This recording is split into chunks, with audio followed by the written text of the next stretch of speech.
Bilingual method.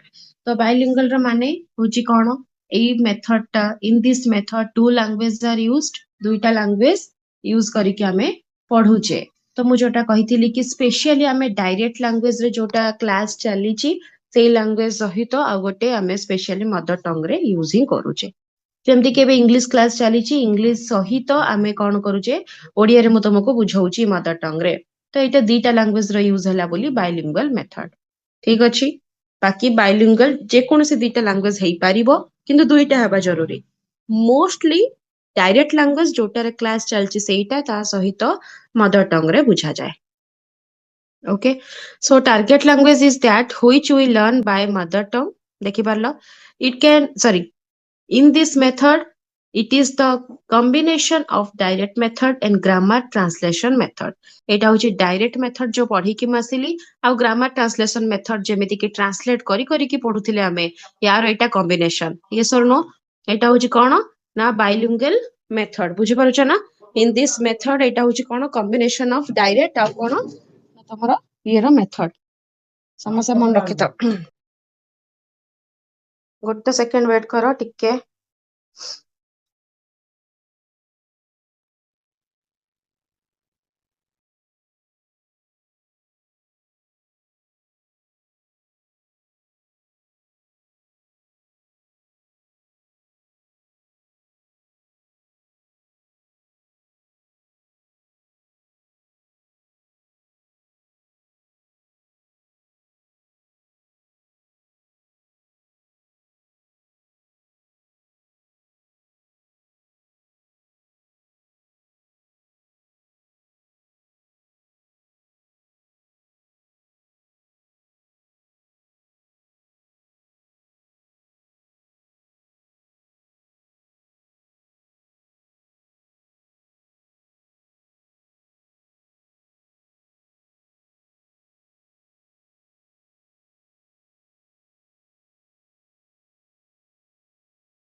अच्छा सो हाँ एबे सुना गला वॉइस सुबुची समस्त को देखो तो सेही तो बाइलिंगुअल रे तमरा आसिला कोन कॉम्बिनेशन ऑफ दुईटा मेथड जोटा कि डायरेक्ट आ गोटे ग्रामर ट्रांसलेशन मेथड तुमको बुझेबा पई लिखाई छी जेमते हमें सेही टाइम रे पढुथिले सेटा जोटा मु तुमको बुझेइथिले सेटा रे एटा कॉम्बिनेशन आ मदर टंग एथरे यूज करा जे क्लियर मीनिंग रे बुझिबा पई जेमति कि मु गोटे सेंटेंस टा पढुची ताको ट्रांसलेट करके तुमको बुझौची एटा ग्रामर ट्रांसलेशन मेथड रे हम एमति पढिथिले। डायरेक्ट मेथड पूरा डायरेक्ट इंग्लिश रे बुझा जाए तो कॉम्बिनेशन जेतरा दरकार पड़िबो मु पूरा डायरेक्ट इंग्लिश टा कुहा जिवो दरकार पड़िबो तुमको ट्रांसलेट करके बुझा भी जिवो। तो एथिरे कोन आमे क्लियरली सब जिंसर मीनिंग टा बुझी पारिबा। समस्त म्यूट रख एटा आमे कोन समस्ते बुझी पारिबा अंडरस्टैंड करि पारिबा।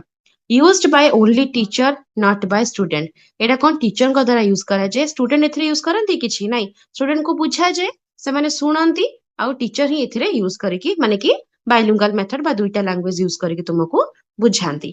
बहुत इजी अछि आगुर हम पढिथिले ओके तमरा आथरे रिवाइज हेई जिवो हैला। एते कि जूम ठीक अछि नाउ जूम करबी पीडीएफ देखाउ छथि समस्त को Okay, ma'am. हैला। Yes, हां ma'am. Yes, ma'am. Yes, सिला ma'am. मेरी मेरिट्स रे आसुची तमरा टाइम एंड लेबर एथिरे सेव होउची लेस कॉस्टली। अच्छा एथिरे किछि कॉस्ट हमको दरकार होउची पैसा किछि दरकार होउची नाही आमे इजीली बहुत कम टाइम रे जल्दी जल्दी सब जिंस बुझी पारुचे। Audio visual aid are not compulsory या पई किछि आमे एमती ट्रांसलेट करिकी ओडिया रा वीडियो किछि गोटे मानिबी सेमती का किछि दरकार पड़ेनी हैला कि एमती ऑडियो हे गला विजुअल हे गला किछि देखिबा दरकार नाही। स्ट्रेस ऑन स्पीच प्रैक्टिस इठी बेसी टिके स्ट्रेस कोथरे दिया जाए स्पीच रे माने जेमती कि कहिबारो इम्पोर्टेंस एटी अधिक मु जो तुमको जेमिति बुझेबी जेमिति कहिबी तुमे से जिंसटा बुझिबो ना मन रखिबो बुझिला मु कोन कहली मेन होची इम्पोर्टेंट टीचर तुमको केमिति बुझौजंती टीचर बुझेबा स्टाइल ऊपर एटा डिपेंड स्पीच ऊपर डिपेंड केमिति का से साउंड प्रोनाउंस जोटा कि तमरा सेंटेंस अछि पंक्चुएशन मार्क अनुसार केमिति से प्रोनाउंस करूचंती सेटा no need a trained teacher ये ट्रेंड टीचर कर किसी दरकार न थाए नॉर्मली मदर टंग समस्त जानी थांती से माने बुझेई पारंती डिमेरिट्स कोन स्टूडेंट माने पूरा पूरी पैसिव एथिरे थाए पैसिव थांती ऑब्वियसली लैंग्वेज मिक्स्ड जो लैंग्वेज रो क्लास चलची पूरा पूरी से लैंग्वेज रे पढ़ा जाए नहीं लैंग्वेज मिक्स्ड एथिरे करिके पढ़ा जाए सुटेबल इन लोअर क्लास छोट पिला मन को बुझिया पईटा ठीक देन हमें पढ़िबा डॉक्टर वेस्ट मेथड हैला doctor waste method cone Dr. West method done, West had done research on teaching English as a foreign language. माने कि डॉक्टर वेस्ट इंडिया रे रिसर्च करिथिले मु रिसर्च कइली ना कोन कइली रे रिसर्च कइथिली ना तबळे research on teaching English as a foreign language in India and developed this method as a response to the direct method ता माने कोन से इंडिया रे रिसर्च करिथिले कि teaching English as a foreign language जदि आम इंग्लिश को फॉरेन लैंग्वेज रे पूरा पूरी पढ़े माने इंग्लिश टा होजे गोटे फॉरेन लैंग्वेज ताकू जदि आम डायरेक्ट मेथड रे पढ़ेबा ताहले कोन हबो बा कोन मेरिट्स हबो कोन डिमेरिट्स हबो according to doctor West research कला पर से कोन कहिले teacher should teach reading skill fast to improve reading comprehension skill ता माने कोन फास्ट टीचर माने सिखिबा कथा केमिति पिलांको पढ़ा जिवो पढ़ेबार skill teaching method way of teaching एटा सिखिबे बुझी पारिलो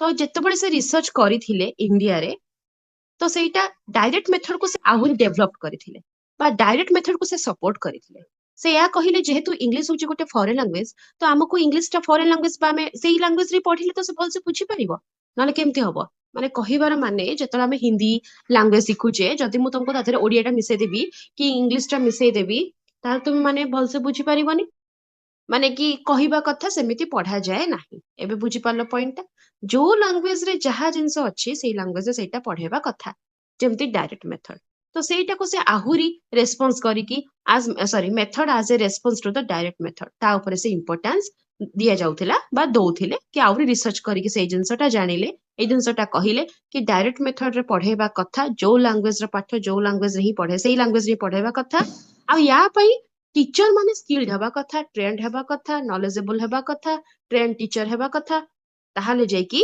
तांकर इंप्रूव हबो टीचिंग स्टाइल आ पिला माने भलसे बुझी पारिबे टाइप्स ऑफ रीडिंग एबिलिटी कोन कोन आसिला देखो गोटे होची तमर ओरल आ गोटे होची तमर साइलेंट हैला ओरल रे हमर लाउड रीडिंग आसुची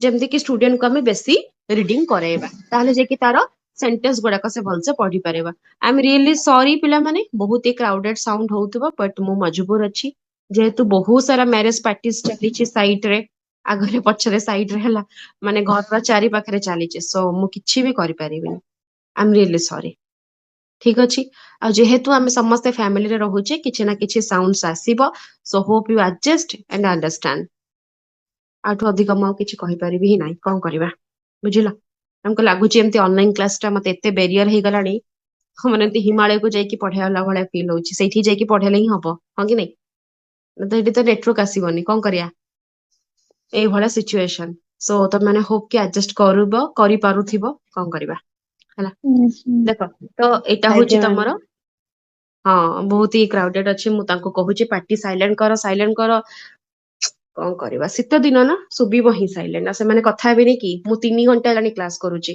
कंटिन्यूअसली 3 घंटा हेबे सॉरी 4 घंटा 5टारू आसिकी केते 9टा 3 घंटा माने मु ऑलरेडी करि साची एटा फोर्थ नंबर तो कंटिन्यूअसली 4 घंटा से माने पार्टी चुप करके रहिबे कि थोड़ी किस तो गोटे कथा हेबे ना नहीं सेटा साउंड टा होची छाड़ा मु किछि कहि परिबिनी कहिले मो ऊपर चार्ज आस जीवो हला लाइक इट हो तो ओरल हला तमरो लाउड रुह मु कौन कहूली मुझे निजे बाउंस हो गोटे मिनट वेट कर ठीक माइंड टा ठीक ठाक करे टाइप्स ऑफ रीडिंग एबिलिटी ता माने कहबा कथा जे कोनोसी लैंग्वेज आमे गोटे छुआ को पढौचे तो ता भितर आमे केमितिका जो आनिबा पढेबार क्वालिटीटा पढ़ी पारुथिबा कथा बहुत जन अछंती इंग्लिश को सबरे बुझी पारिबे बट समान निजे पढ़ी पारु नांती जदि जने पढ़ी पारिबनी ताले बुझिबा सत्ते तार कम हबो तमे भी ताको ओराली जहा को से ओराली टिके टिके बुझी जीवो किनु से तो सेंटेंस पढ़ी पारुनी ताले से केमिति 100% अंडरस्टैंड करिवो इंग्लिश को ग्रामर ठीक लेखिबो दैट भी आंसर भी सब्जेक्टिव हो के ऑब्जेक्टिव आंसर केमिति दबो जैसे पहल से पढ़ी पारुनी पढ़िले सिना से बुझिबो माने अछि listening reading speaking sorry listening speaking reading and writing माने अछि तो जदि से रीडिंग आगे करि मैम पारुनी ताले से लिखि पारिबो आगे मैम हां तो यस जदि से मैम रीडिंग करि पारुनी ताले से लिखि पारिबोनी केबे भी तो से लगी रीडिंग होची बहुत इंपोर्टेंट जोटा कि टू टाइप्स रो ओरल एंड साइलेंट हैला ओरल टा आमे कहिबा लाउड रीडिंग को कंसीडर करा जे तो आमे कहूचे उच्च पठन कर पिला माने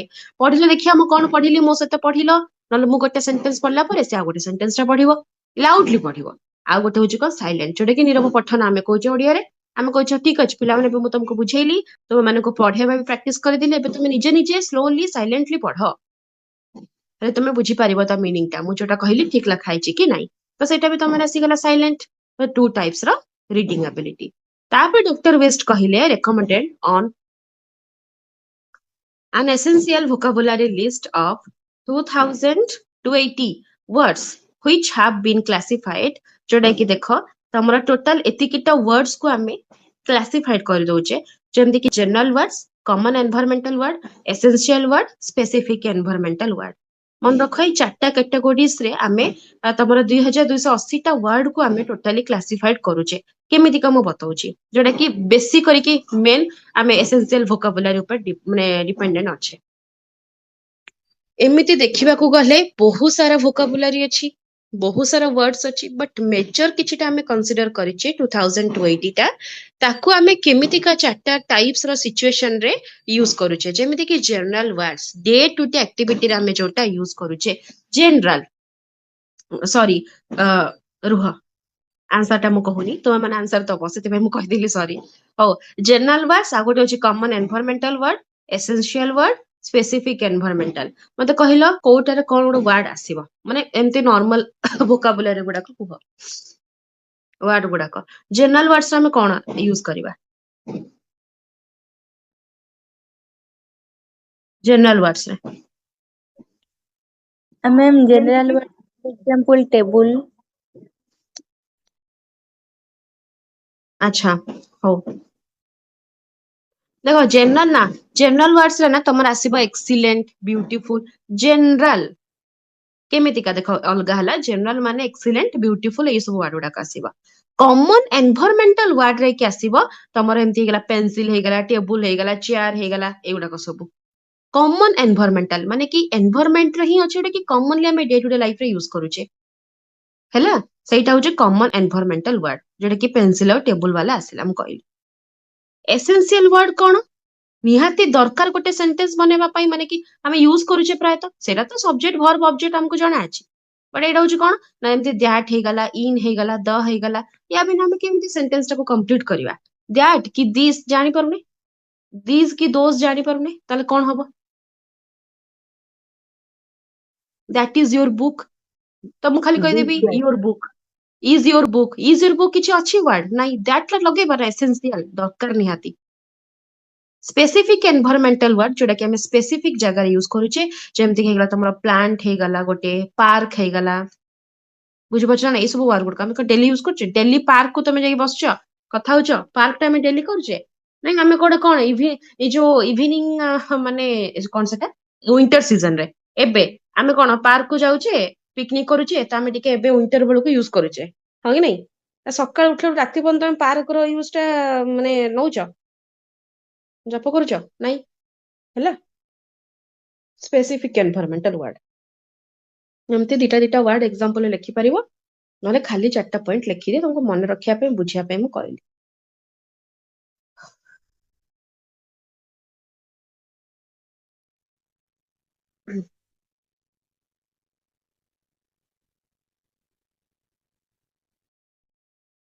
तापर असला प्रिंसिपल कोन grammar is taught inductively using model sentences आ गोटे अच्छी memorization and mimicking are common in language learning. Conversation is a practice in a control method. এটা ହଉଛି ତାର ପ୍ରିନ୍ସିପଲ ଆଉ ମେରିଟ୍ସ. ତାପରେ କଣ ଅଛି ତମର ଡିମେରିଟ୍ସ ବତଉଛି. ପ୍ରିନ୍ସିପଲ୍ସ ଗୁଡାକ ଏଇଥିପାଇଁ ଦିଆଯାଇଛି କି ଆମେ କେମିତି ଏଇ ଜିନିଷ ଗୁଡାକ ୟୁଜ କରିବା. ଯେମିତି ଆମେ ଡାଇରେକ୍ଟ ଲାଙ୍ଗୁଏଜ ଟା ପଢୁଛେ, ଡକ୍ଟର ୱେସ୍ ତ ଡାଇରେକ୍ଟ ଲାଙ୍ଗୁଏଜ ଉପରେ ହିଁ କହିଥିଲେ. ତ ଗୋଟେ ଟିଚର କେମିତି କେମିତି ଆମେ କରେଇବା କଥା ଗୋଟେ ଷ୍ଟୁଡେଣ୍ଟ ଭିତରେ ଡାଇରେକ୍ଟ ଲାଙ୍ଗୁଏଜ ର ଇମ୍ପ୍ରୁଭମେଣ୍ଟ, ଯୋଉଟା କି ରିଡିଂ କଥା ଆସିଲା. ଏଇ ଚାରିଟା ୱାର୍ଡ କୁ ଆମେ ମାନେ ଯେମିତି କି କମନ ଭୋକାବୁଲାରୀ ଯେତିକି ୱାର୍ଡ କହିଲି ତାକୁ ଆମେ ଡିଭାଇଡ କରିଦେଇଛେ ଚାରିଟା ପଏଣ୍ଟ ରେ, ସେ ଅନୁସାରେ ଆମେ ତାକୁ ଭୋକାବୁଲାରୀ ଡେଭଲପ କରିବା. ଆଉ ପ୍ରିନ୍ସିପଲ୍ସ କଣ ନା ଆମେ ତାକୁ ସବୁବେଳେ ଇଣ୍ଡକ୍ଟିଭ ଡିଡକ୍ଟିଭ ତମେ ଜାଣିଛ ନା? ଇଣ୍ଡକ୍ଟିଭ ଡିଡକ୍ଟିଭ କଥା ଜାଣିଛ? ଇଣ୍ଡକ୍ଟିଭ ହଉଛି କଣ ହବ? Example to rule. ଆଉ ଡିଡକ୍ଟିଭ ହଉଛି ତାର ଉଲ୍ଟାଟା, ରୁଲ ଟୁ ଏକ୍ସାମ୍ପଲ. ହେଲା, ଜାଣିଛ ନା ନାଇଁ? ଆଗକୁ ବୋଧେ ଅଛି, ସୋସିଆଲ ସାଇନ୍ସ ରେ ଅଛି ତମର ମେଥଡ ରେ ପଢେଇବି ଡିଟେଲ୍ସ. ଖାଲି ଏତିକି ଜାଣିଥାଉ ଯେତେବେଳେ ଆମେ ଯେମିତି କି ଏଇଟା ସ୍ପେଶାଲି ଡିଫରେଣ୍ଟ ଲାଙ୍ଗୁଏଜ ର ଗ୍ରାମାର ଶିଖିବାରେ ଆଉ ମେଥ ରେ ପଢେଇଲା ବେଳେ ତମର ଇଣ୍ଡକ୍ଟିଭ ଡିଡକ୍ଟିଭ ଗୋଟେ ମେଥଡ ଏଇଟା ହେଲା, ସେଇଟା ତମର ୟୁଜ ହୁଏ. ଯେମିତି କି ତମର ହେଇଗଲା a ପ୍ଲସ b ର ହୋଲ ସ୍କୋୟାର ଟା ହେଲା, ତାର ଫର୍ମୁଲା ଟା ମୁଁ ତୁମକୁ ତ କହିଦେଲି, ଅଲରେଡି ମୁଁ ତୁମକୁ ରୁଲ୍ସ ଟା କହିଦେଇଛି. ତାପରେ ତମେ ସେଇଟା ଅନୁସାରେ ଆଲଜେବ୍ରା ମାନେ ସେଇ ଯୋଉ ଅନୁସାରେ ତମେ ଇକ୍ୱେସନ ସଲ୍ଭ କରିବ, ସେଇଟା ହଉଛି ତମ ଡିଡକ୍ଟିଭ ମେଥଡ. ଆଉ ଇଣ୍ଡକ୍ଟିଭ ହଉଛି କଣ? ଯେମିତି କି ମୁଁ କହିଲି କି now I M playing badminton, ତ ଏଇଟା ତମର କୋଉଟା କଣଟା ଲାଗିବ, ମାନେ କଣ ରୁଲ୍ସ ଟା କଣ ଆସିଲା? ଆଇଏନଜି ଫର୍ମାଟ ରେ ଆସିଲା, ଯୋଉଟା କି ପ୍ରେଜେଣ୍ଟ ଟେନ୍ସ ବୋଲି କହୁଛେ. ତା ପରେ ଆମେ ବାହାର କଲେ ରୁଲ ଟା. ତ ଆଗ ଏକ୍ସାମ୍ପଲ ଦେଲେ ତାପରେ କି ତମେ ରୁଲ ବାହାର କରୁଛ, ଏଟା ହଉଛି ଇଣ୍ଡକ୍ଟିଭ. ବୁଝିପାରିଲ? ଇଣ୍ଡକ୍ଟିଭ ଡିଡକ୍ଟିଭ କଣ? ହଁ କି ନାଇଁ ରେ?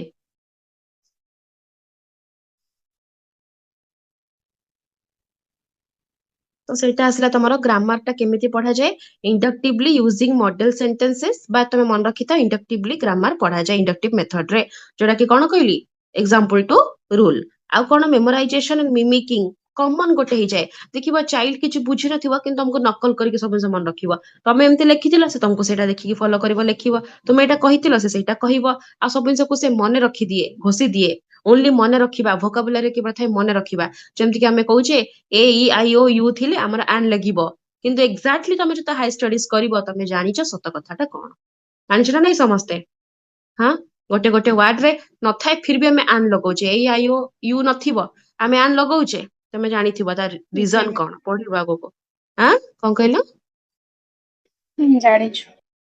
ହଁ, ତ ମୁଁ ସେଇ ଜିନିଷଟା ମୋର ବି ଏମିତି ମାଇଣ୍ଡରେ ଥିଲା, ଖାଲି ଏ ଇ ଆଇ ଓ ୟୁ ଥିଲେ ହିଁ ଆମେ ଭୋକାବୁଲାରୀ ସରି କଣ ଭାୱେଲ ଥିଲେ ଆମେ ଲଗେଇଦବା ଆନ୍.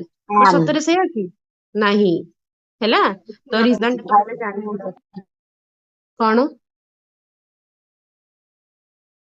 ହଁ, ତମେ ମାନେ ରିଜନ ଟା ଜାଣିଛ, ଏୟା କହୁଛ, ଠିକ ଅଛି, ତ ଭଲ କଥା. ତ ସେଇଟା ହିଁ ମୁଁ ତୁମମାନଙ୍କୁ କହୁଛି କି ସମସ୍ତେ ଆଗକୁ ଯେତେବେଳେ ଆମେ ପଢୁଛେ ହାଇ ଷ୍ଟଡିଜ କରୁଛେ, ତାହେଲେ ଆମେ ଜାଣିପାରୁଛେ କି ରିଜନ ଟା କଣ ହେଇଥାଇପାରେ. ବଟ ସେତେବେଳେ ଆମେ କେବଳ ଘୋଷିକି ମନେ ରଖି ଦଉଛେ. ଏଇଟା ହଉଛି ପ୍ରାକ୍ଟିସ ଇନ କଣ୍ଟ୍ରୋଲ ମେଥଡ. ଏଇଟା ଗୋଟେ ଏମିତିକା ମେଥଡ, ଖାଲି ଆମେ ପ୍ରାକ୍ଟିସ କରିଦବା, ମାନେ ଏମିତିକା ମାନେ ଖାଲି ଡାଇରେକ୍ଟଲି ପଢିବା, ମତେ ତ ଏଇଟା ଠିକ ଲାଗେନି. ଠିକ ଅଛି, ଇଂଲିଶ ଲାଙ୍ଗୁଏଜକୁ ଆମେ ଇଂଲିଶର ପ୍ରାୟୋରିଟି ଅଧିକା ଦେବା, 90% ଦିଅ, ବଟ୍ 10% ଯଦି ଗୋଟେ ପିଲାଟା ବୁଝିପାରୁନି ତାକୁ ତମେ ଏତେ ହେଲ୍ପ କରିବ ନା ନାଇଁ ବାଇଲିଙ୍ଗାଲ ମେଥଡରେ. ଖାଲି ଡାଇରେକ୍ଟ ମେଥଡରେ ପଢେଇବାଟା 100% ଠିକ ନୁହଁ ବୋଲି ମୁଁ କନସିଡର କରେ. ବଟ୍ ଏଇଟା ଏମିତି କରେଇବା ଯଦି, ତାହେଲେ ତାର ଆଦତ ବନିଯିବ କି ନାଇଁ ମତେ ଟିକେ ବୁଝେଇ ଦିଅନ୍ତୁ ଓଡିଆରେ, ତ ତାର ଆଉ ଟିକେ ମାନେ ସିରିୟସନେସଲି ସେ ପଢି ପାରିବ ନାହିଁ. ସବୁ ଜିନିଷ ସେ ନକଲ କରିବ, ଚିଟିଂ କରିବ, ବୁଝିବନି, ଘୋଷି ଦବ, ହେଲା, ରୋଟ ଲର୍ଣ୍ଣିଂ କରିଦବ, ଅଣ୍ଡରଷ୍ଟାଣ୍ଡିଂ ପାୱାର ତାର କମିଯିବ. ଏଇ ସବୁ ଡିମେରିଟ୍ସ ଦେଖାଯାଏ. ସେଥିଲାଗି ଡାଇରେକ୍ଟ ଯୋଉ ଲାଙ୍ଗୁଏଜକୁ ଆମେ ମାନେ ସେଇ ଡାଇରେକ୍ଟ ଲାଙ୍ଗୁଏଜରେ ମନେକର ଇଂଲିଶ ପଢା ହଉଛି, ତ ଇଂଲିଶକୁ ଇଂଲିଶ ଲାଙ୍ଗୁଏଜରେ ହିଁ ପଢେଇବା କଥା, ଯଦି ତମେ ଫ୍ୟୁଚରରେ ଆହୁରି ହାଇ ଷ୍ଟଡିଜ କରିବାକୁ ଚାହୁଁଛ ତ. ଛୋଟ ପିଲାଙ୍କୁ ବାଇଲିଙ୍ଗାଲ ମେଥଡରେ ପଢାଯାଏ, କିନ୍ତୁ ହାଇ ଷ୍ଟଡିଜ କରିବା ମାନେ ତମେ ଇଂଲିଶକୁ ଇଂଲିଶରେ ପଢେଇଲେ ହିଁ ସବୁ ଜିନିଷ ଜାଣିବ। ଭୁଲ ହଉ ବଟ ବାର ବାର ବାର ବାର ପ୍ରାକ୍ଟିସ କଲେ ହିଁ ଜାଣିପାରିବ। ହେଲା, କହିବାର ମାନେ ଏହା ଥିଲା, ଏଇଟା ହିଁ ରିସର୍ଚ୍ଚ କରିଥିଲେ ଡକ୍ଟର ୱେଷ୍ଟ. ଏଟା ପଢେନି, ଖାଲି ମନେ ରଖିଥାଅ। ମେରିଟ୍ସ ହଉଛି କଣ? ପ୍ରମୋଟ ରିଡିଂ, ରିଡିଂକୁ ଏଟା ପ୍ରମୋଟ କରେ. Hello Student not overloaded with yes. Ma'am doctor West is କିଏ ଥିଲେ? ତାଙ୍କ ବିଷୟରେ ଆଉ କିଛି ଜାଣିହବ ନା ନାହିଁ? ଆଉ କିଛି ମୁଁ ତାଙ୍କ ବିଷୟରେ ପର୍ସନାଲି ଜାଣିନି, ଯେହେତୁ ବୁକ୍ ରେ ଏତିକି ଥିଲା ମୁଁ ସେଇଟା ହିଁ ପଢିକି ଏକ୍ସାମ ଦେଇଥିଲି ମୋ ଟାଇମରେ, ଆଉ ମୁଁ ସେଇଟା ହିଁ ଲେଖିଦେଇଛି, ଆଉ ସେଇଟା ହିଁ ତୁମକୁ କହିଲି। ଜାଣିନି, ନେକ୍ସଟ କ୍ଲାସରେ ନହେଲେ ଟିକେ ନେଇକି ଆସିବି ତମ ମାନଙ୍କ ପାଇଁ ଆନ୍ସର ଟା, ହେଲା। ଜାଣିନି ସତରେ। ଓକେ ତାପରେ ଆସିଲା student not overloaded with grammatical rule. ଆଉ ଏଇଠି କଣ ନୋ ଟିଚର ରିକ୍ୱାର୍ଡ। ଏଇଠି କହିବା କଥା କି ମାନେ ଗ୍ରାମାର ଉପରେ ବେଶୀ ଫୋକସ ଦିଆଯାଉନଥିଲା। କଣ ପାଇଁ ନା ପରେ ସେ ଶିଖିବ। ଆଗ ତମେ ତାକୁ ଭୋକାବୁଲାରି ଶିଖାଅ, ଆଗେ ତାକୁ ପ୍ରନାଉନ୍ସ କରିବା ଶିଖାଅ, ଆଗେ ପଢେଇବା ଶିଖାଅ, ସେ ଯେମିତି ପଢି ପାରିବ।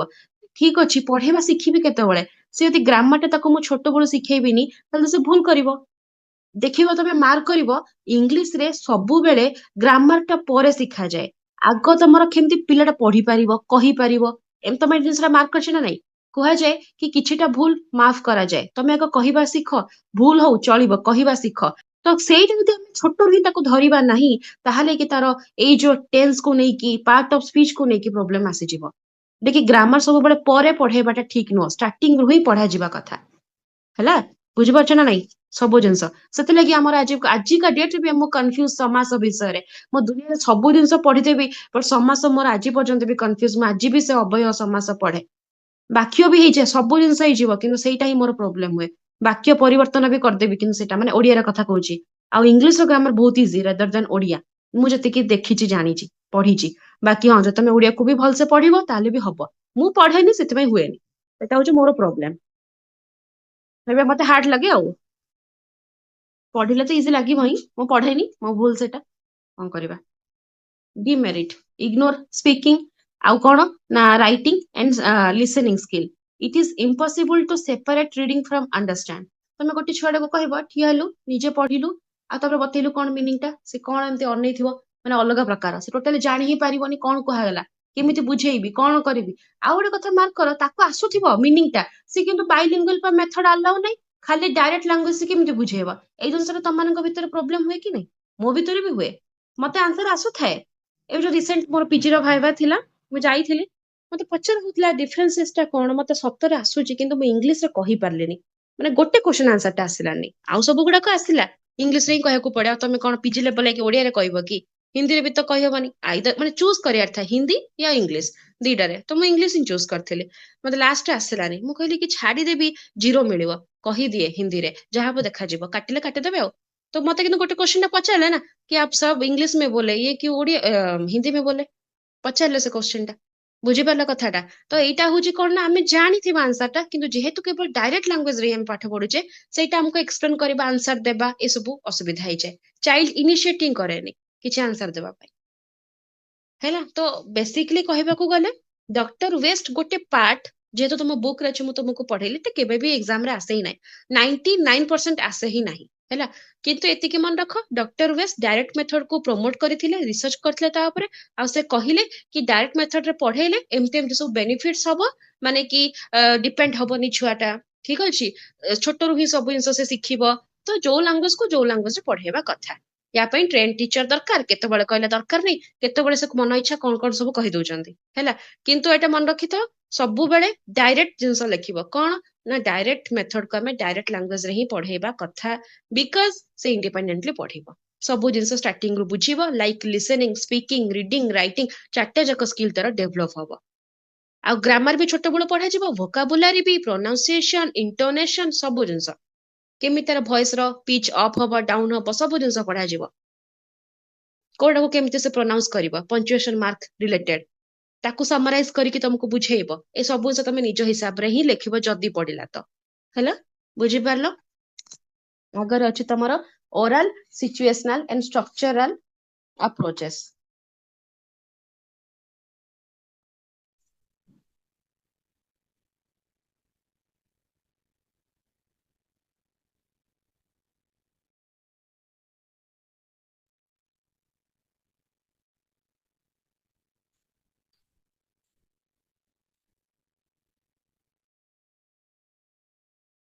बुक रे एक्चुअली प्रॉब्लम कोन है जानजो?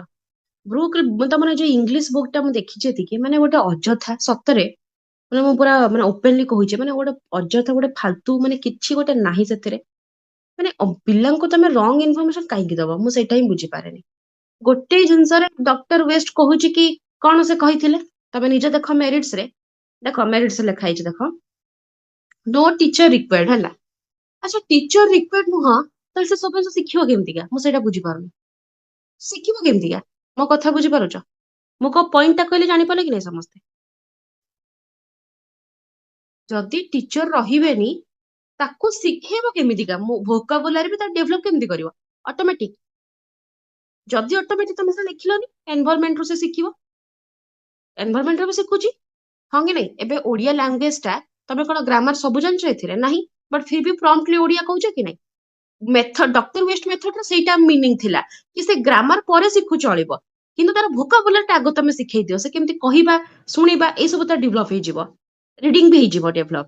ପରେ ଯେତେବେଳେ ଗ୍ରାମାରଟାକୁ ଆମେ ଶିଖେଇବା ଇମ୍ପୋର୍ଟାନ୍ସ ଦବା ସେତେବେଳେ ହେଇକି ସ୍କିଲ୍ ଟିଚର ଦରକାର, ବଟ୍ ଏବେ ଦରକାର ନୁହଁ। ମାନେ ଏଇଟା ଗୋଟେ ମାନେ ଅବାନ୍ତର କଥା, ମାନେ କିଛି ଇଲଜିକାଲ ଟପିକ, ବୁଝିପାରୁଛ ନା ନାଇଁ। ଆରେ ଇଏ sir no Yes, ma'am. Yes, ma'am. Yes. ଶୋଇପଡ଼ିଲଣି, କଣ ନାଇଁ କରୁଛ ମ୍ୟାମ୍। ପଢିବାନି, ମୁଣ୍ଡ ବୁଲିଗଲା। ମାନେ ସତରେ ମାନେ ନାଇଁ ଅଯଥା ମ୍ୟାମ୍। ମାନେ ମୁଁ କାହିଁକି କାହିଁକି ଭୁଲ ଇନଫର୍ମେସନ ଦବ, ଭୁଲ ଇନଫର୍ମେସନ ଦେଲେ କଣଟା ମିଳିବ, ମାନେ ଫାଲତୁକା ବହି ଗୋଟେ ପ୍ରିଣ୍ଟ ଏମିତି କହିକି। ତାପରେ ଆସିଲା କଣ ଓରାଲ ସିଚୁଏସନାଲ ଏଣ୍ଡ ଷ୍ଟ୍ରକ୍ଚର, ଓରାଲ ସିଚୁଏସନାଲ ଆଉ ଗୋଟେ ହଉଛି କଣ ଷ୍ଟ୍ରକ୍ଚରାଲ ଆପ୍ରୋଚ।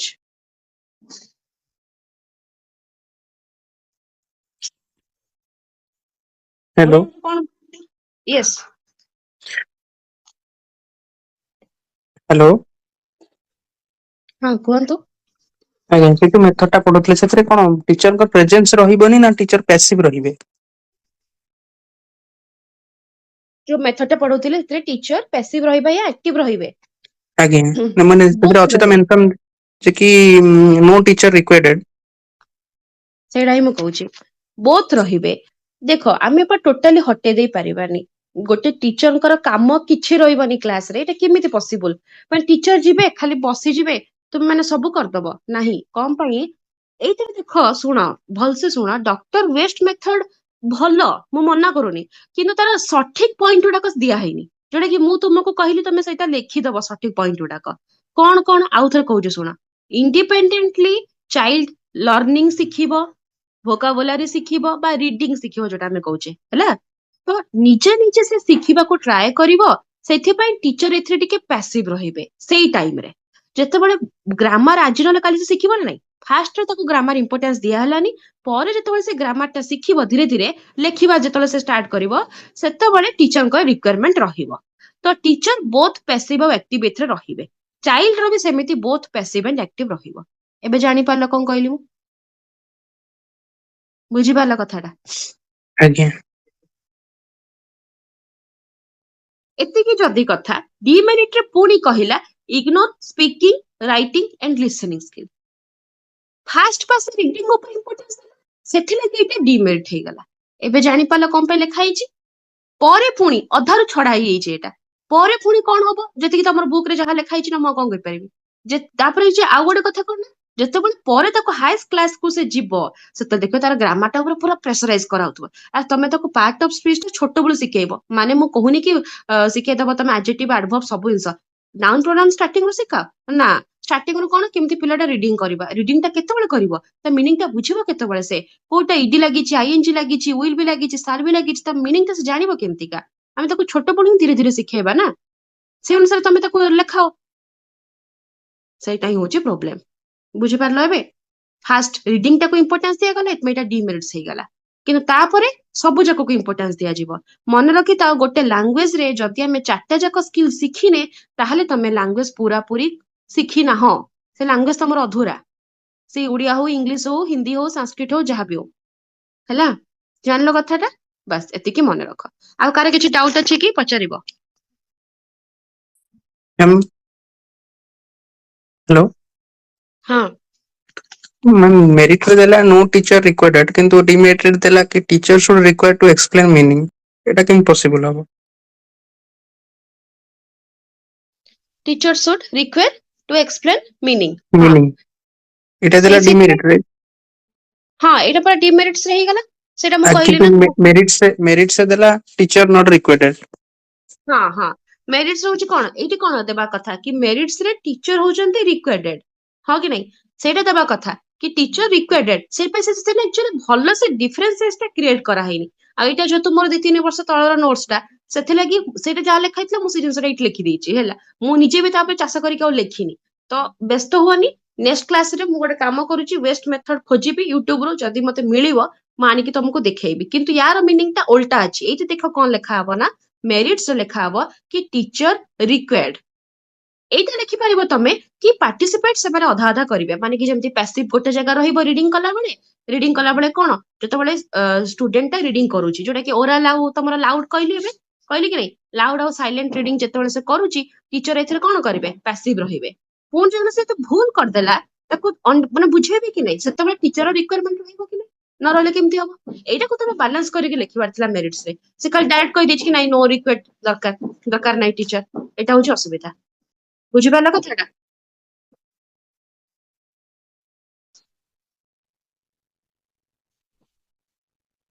तो ये पॉइंट ही पूरा पूरी छाड़ी दियो एटा एग्जाम रे एते आसेनी बट मु तुमको नेक्स्ट क्लास रे श्योर बुझे देबी हैला समस्त जानि परलो ना ଆଜ୍ଞା नहीं ମ୍ୟାମ୍।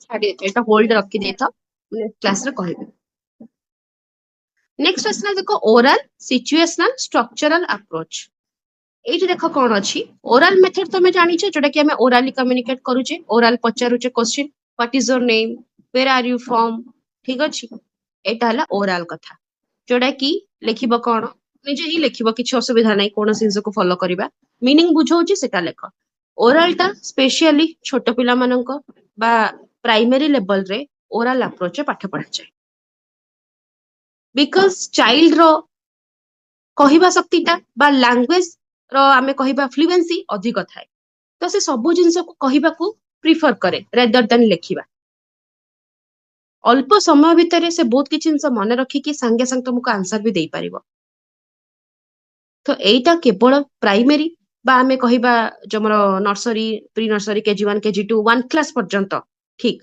बट 1 परठू लेखिबा को ताको पड़िबो 1 रे भी लेखा होउची एबे मना नै एबे तो नर्सरी भी लेखा होउची मो सेटा कहूनी कि कोन से लेखा होउची किंतु बेसी प्रायोरिटी ओरल को दिया होउची ना नै 1 क्लास पर्यंत तापर 2 क्लास रु 50-50 ही होउची ओरल 50 हेले एटा 50 नल तो ओरल 30 की 40 हेले एटा तम 60 मार्क रहइबो रिटन एमिति का करा जाउची यस और नो तो सेटा होउची कथा तो ओरल टा प्राइमरी पई बहुत ही एटा यूजेबल ओरल गोटे बहुत यूजेबल मेथड बहुत ही आमे कहिबार मेरिट्स अछि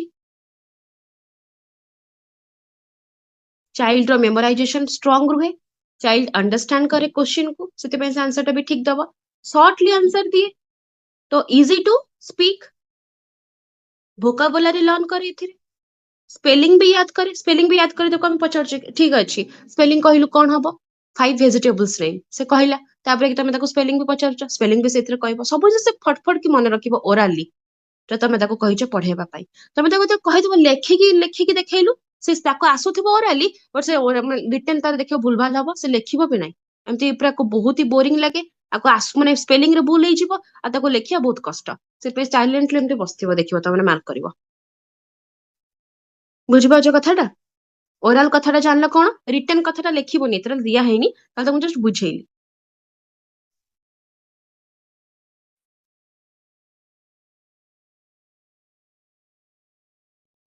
तो सेइति पई ओरल सिचुएशनल और स्ट्रक्चरल अप्रोच को हमें कोन ना इंग्लिश लैंग्वेज रे यूज करूचे for better improving teaching learning method पई बा अप्रोचेस पई चाइल्ड भर से अंडरस्टैंड करबा पई ए सब जिंस कथा सिचुएशन केमिति का आसिला मु ता गोटे सिचुएशन देबी जेमति कि एबे तुमको ग्रामर रूल्स पढीची आसी कले आईएनजी जेमति कहली कि now I am playing badminton तापर मु कहिबी कि I will take your class मु तुम क्लास टा नेबी नै पर्यंत ए सब जते बड मु तुमको एग्जांपल सहित रूल्स टा बुझेबी तापर तुमको सिचुएशन देबी एमिति का सिचुएशन में कोन हबो आंसर मते कहिलो कोन लागिबो एठी ताल तुम माने करिवो कि नै करि परिबो कि नै सिचुएशन काम देला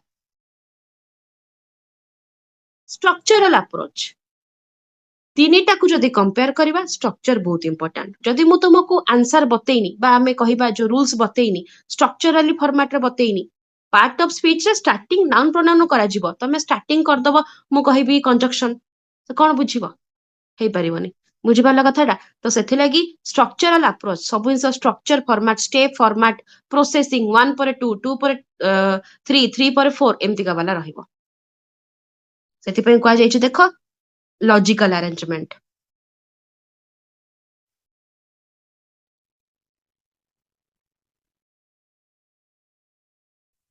एबे समस्त बुझी पारलो एतिकी जिंस निजे लिखिबो बाकी सब डिलीट कर सब काटिदबा किछि असुविधा नहीं निजर जहाँ बुझेइली सेटा लिखिबो कौन लिखिबो ए तीनटा जिंस इंग्लिश लैंग्वेज पढ़ेला बेले बहुत इंपोर्टेंट साइंटिफिक स्टडी करिके आकु आमे इम्फासाइज करिचे बा बहुत ही इंपोर्टेंस देइचे केमितिका व्हाट इज ओरल मेथड लिखिदब ओरल रे कौन को लेवल रो पिला पाइटा suitable what is situational situation केमिति केमिति थाए केमिति पिलाटा आंसर दिए स्ट्रक्चरल फॉर्मेट रे आमे न पढ़ेबा ताहले ए ओरल और सिचुएशन से ऑब्वियसली भूल करिवो से कंफ्यूज हबो तार कांसेप्ट क्लियर हबनी अंडरस्टैंड से करि परिबोनी एबे बुझी पालो प्रिंसिपल ऑफ सिलेक्शन एबे बुझी पालो ना बुझी पालोनी रे बुझिगले मैम प्रिंसिपल ऑफ सिलेक्शन देखो फास्ट होची कोन लैंग्वेज हैबिट सेकंड हला यूजफुलनेस थर्ड होची प्रोडक्टिविटी टीचेबिलिटी तापर असला सिंप्लिसिटी देखो आमे केमितिका सिलेक्शन कले ए तीनटा जिंस को आमे इजीली भलसे बुझी पारिबा फास्ट होची इजी इजी गुडा को कहूची आमे सिंपल भाबरे ताको बुझेबा इजी टू अंडरस्टैंड सिंपली पूरा स्लोली सिंपल भाबरे ताको बुझेबा टीचेबिलिटी माने कि कोन ना टीचिंग मेथड जदि गोटे सामान्य जिनसटा को जदि मु तुमको कॉम्प्लिकेटेड करके पढ़ेबी तुमे बुझी पारिबो नाही जदि से केते बड़ हार्ड जिनसटा को केते बड़ कॉम्प्लिकेटेड जिनसटा को मु तुमको इजीली बुझेइली ताले तुमे बुझी पारिबो टीचिंग मेथड टीचेबिलिटी प्रोडक्टिविटी जदि भल से पढ़ाई प्रोडक्ट आउटकम भल बाहरिबो तुमे माने आंसर मन रखिबो बुझी पारिबो लिखि पारिबो यूजफुलनेस एमिति जिनस मु पढ़ेबी जोटा कि तमर फ्यूचर यूज करि पारिबो केमती ग्रामर रूल्स जोटा पढ़ई ताकू तुम फ्यूचर आज पर्यंत यूज करुच ना माने कि जोटा तुम पढ़ीच मु भी जोटा पढ़ी आम से सेंटेंस बन के लिखुचे तुम निज भाषा लेख कि कॉपी करके लेख कि जोटू खोज लेख सेंटेंस तुम भूल लिख दौच कि नाई ना बिकज तुम ग्रामर शिखिच से तुम यूजफुल भी करुच आगक लाइफ रे लैंग्वेज हैबिट मीनिंग एटा काटिदब लिखले लिखिबो न नाही एई चारटा पॉइंट लिखिबो लैंग्वेज हैबिट रो मीनिंग होची कोन ना सब लैंग्वेज रे आमे एई चारटा जिंस को फॉलो करबा पे लैंग्वेज टा फास्ट लिखाइची मन कर तुम इंग्लिश लैंग्वेज रो सिखुछ ताले यूजफुलनेस प्रोडक्टिविटी टीचेबिलिटी सिंप्लिसिटी दरकार माने भेरी लैंग्वेज माने वेरियस लैंग्वेज माने कि इंग्लिश हे गला हिंदी हे गला ओडिया हे गला जे कोनस तुम लैंग्वेज सिखुछ तार एई चारटा होची फॉलो अप हैला एमते ब्रैकेट रे एटा को खाली लिखिबनी लैंग्वेज हैबिट करके लिखिदबो इंग्लिश तार लिखिबो तमे कोन यूजफुलनेस प्रोडक्टिविटी टीचेबिलिटी सिंप्लिसिटी बुझी पालो हबे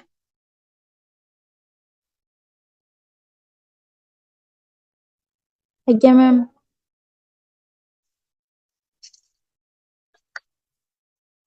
आज्ञा मैम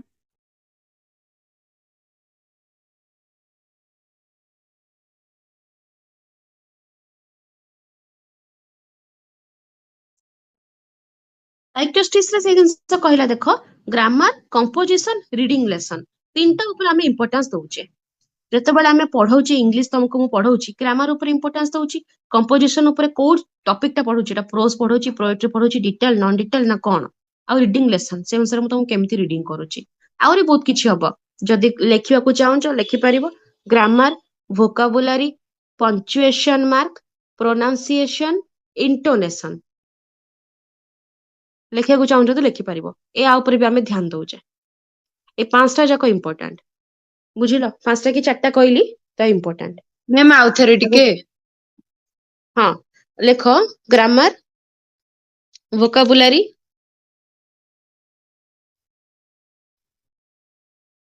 पंक्चुएशन मार्क